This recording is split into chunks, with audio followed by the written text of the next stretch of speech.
كنت باغي ندير لكم حلقه على الناس، ولكن فيها الموت الناس حتى الغدا وندير اجي لنا فين غاب. اكثر موضوع طلبتوه مني هو الناس. علاش واخا باغيين نقادوا نعاسنا كنلقاو الناس معطلين وكنفيقوا معطلين، ولا كاين منكم اللي كيدخل بلاصتو بكري وكيبقى يخمم 4 السوايع 5 السوايع هذا باش كيجي الناس، وكاين اللي كيدير الغيفي الصباح وكيطفيه وكيرجع ينعس وما عاقلش على هادشي كامل. كيف ما العاده ما غاديش نبقى لك بديك الهضره ديال شرب اللويزه ولا حسب من 0 ل 100 وبقى تعاودها، داكشي عارفينه وموجود في الانترنت. داكشي علاش في هذا الفيديو غادي نهضر لكم شويه على الناس وعلاش كيوقع لنا هادشي كامل. قبل ما نبداو ما حدك باقي فايق مزيان ندير معك واحد لايك سبسكرايب وفعل الجرس وبارطاجي هذا الفيديو باش المعلومات توصل لبزاف ديال الناس وكلشي يستافد. انت عارف راسك نعاسك مخربق ويوميا كتقول خاصني نقاد ناس، ولكن غير كيوصل الليل كتلقى راسك عاوتاني سهران شاد التليفون ولا كتفرج ولا كتلعب وكتقول لراسك ماشي مشكل غدا غادي نفيق بكري باش يجيني النعاس بالليل وغادي نقاد نعاس. كيوصل هذاك الصباح وما كتفيقش، كتفيق معطل وحاقد وكتقول اليوم غادي نعس بكري، وكيوصل الليل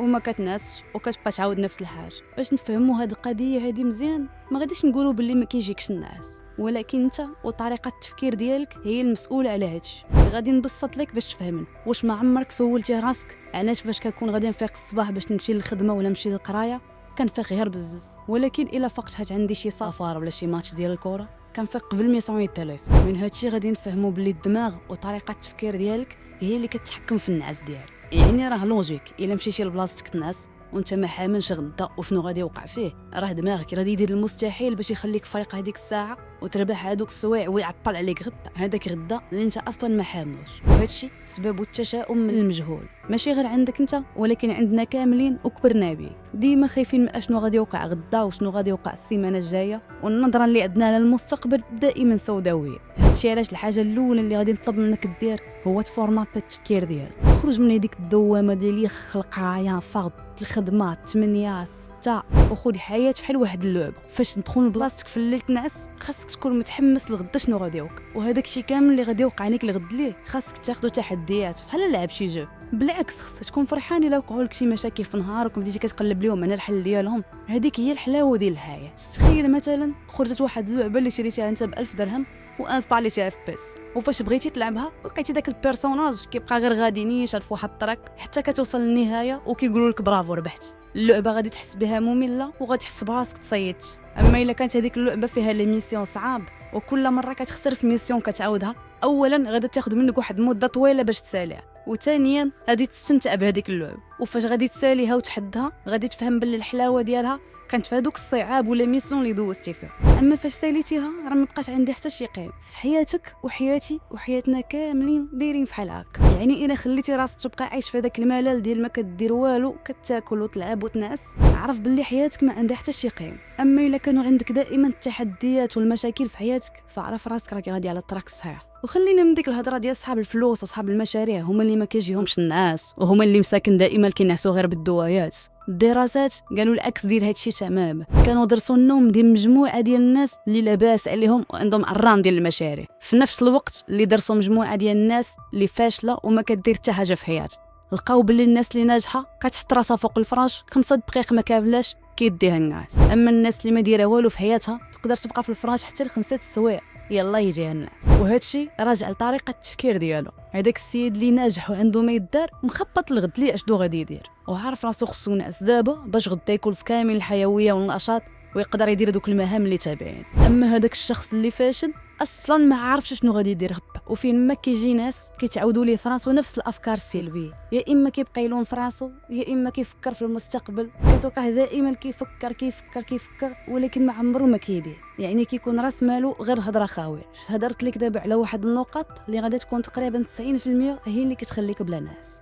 ودابا غادي نهضروا على حوايج اخرين اللي شائعه واللي حتى هي كتسبب للناس انهم ما ينعسوش بالليل وما يفيقوش مزيان الصباح. بما ان الاغلبيه ديال اللي كيتفرجوا فيا شباب بغيت نقول لكم باللي الحاجه نمبر 1 هو هذا التليفون. قادر يدمر لك السيستم ديال النعاس ديالك، ماشي غير حيت فيه الاشعه الزرقاء وكيخربق الساعه البيولوجيه، ولكن خاصك تعرف اشنو كدير للدماغ ديالك فاش كتدخل شي ابليكاسيون وكتبقى تدوز في الفيديو. يقدر يطلع لك الفيديو الاول ديال الضحك، موراه فيديو ديال الخلعه، موراه فيديو ديال الحزن، عاوتاني فيديو ديال الضحك. يعني في 30 ثانيه تقدر تحسس الدماغ ديالك 4 ديال المشاعر مخشاب هادشي اللي مستحيل يوقع في الحياة الواقعية. يعني حرفيا وانت شاد التليفون ديالك وكتشوف هذوك الفيديوهات كتكون كتدمر العقل ديالك، وهذه حاجه من الحوايج اللي كيخليوك غير متزن عقليا وكتسبب لك حتى داك التفكير الزائد فاش كتمشي تدخل الفراش.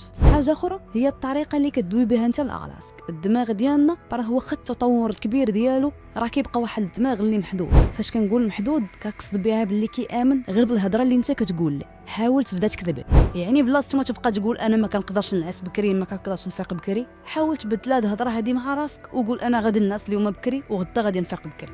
قولها اليوم وغدا وبعد غدا والسيمانه الجايه حتى دماغك غادي تيقها وغتولي دير بها. وهاد القضيه ديال كذب على دماغك ما ديرهاش غير في النهار، ديرها في اي حاجه واي سلوك بغيتي تولي ديرو مستقبلا. دائما قول لراسك انا ذكي، انا ناجح، انا قادر ندير هادي، حيت اي هضره خليتيه تيقها غادي تولي تعيش. حاجه اخرى اللي مهمه بزاف هي تقاد الوقت ديال الناس ديالك. الاغلبيه ديالكم كينعسوا بكري ويفيقوا بكري لا عندهم ما يدار، وفي الويكاند والعطله كيبقاو سهرانين وكيفيقوا ماطوي. وهذا هو اكبر غلط ممكن دير، حيت الدماغ ديالنا كيخصو يتحقق على واحد الوقت يبقى دائما ينعس فيه، ووقت اللي دائما غيفيق فيه.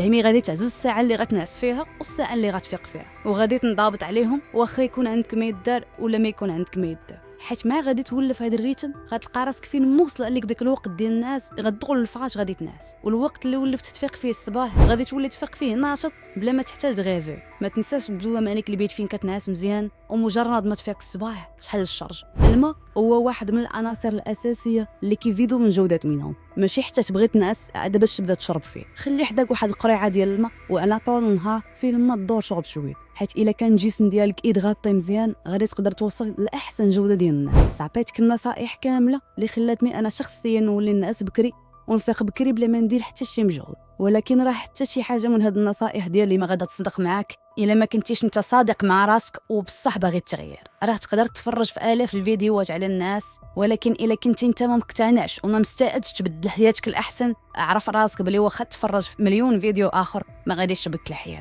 وإلا عندك شي مشكل ولا شي تساؤل خلي لي في كومنتير وان شاء الله غادي نجاوبك عليه. كان هذا هو الفيديو ديالنا على المشكل ديال النعاس، وحاولت نناقشوا معكم انطلاقا من التجربه الشخصيه ديالي. بطبيعه الحال كاينين فيديوهات اخرين وطرق اخرى اللي منتشرين في الانترنت، سبقتكم وجربت داكشي كامل وما دار معايا حتى شي حاجه. وهاد الحيه اللي بارطاجيت معكم في هذا الفيديو هما اللي كانوا افيكاس وقدرت نقاد بهم النعاس. كنتمنى نكون بهذا الفيديو قدرت نجاوب على الاسئله ديالكم. الا وصلتي معايا حتى لهنا ما تنساش دير معك واحد لايك، سبسكرايب وتفعل الجرس. بارطاجي هذا الفيديو مع صحابك باش كلشي يستافد. كان معكم ديوان زيد.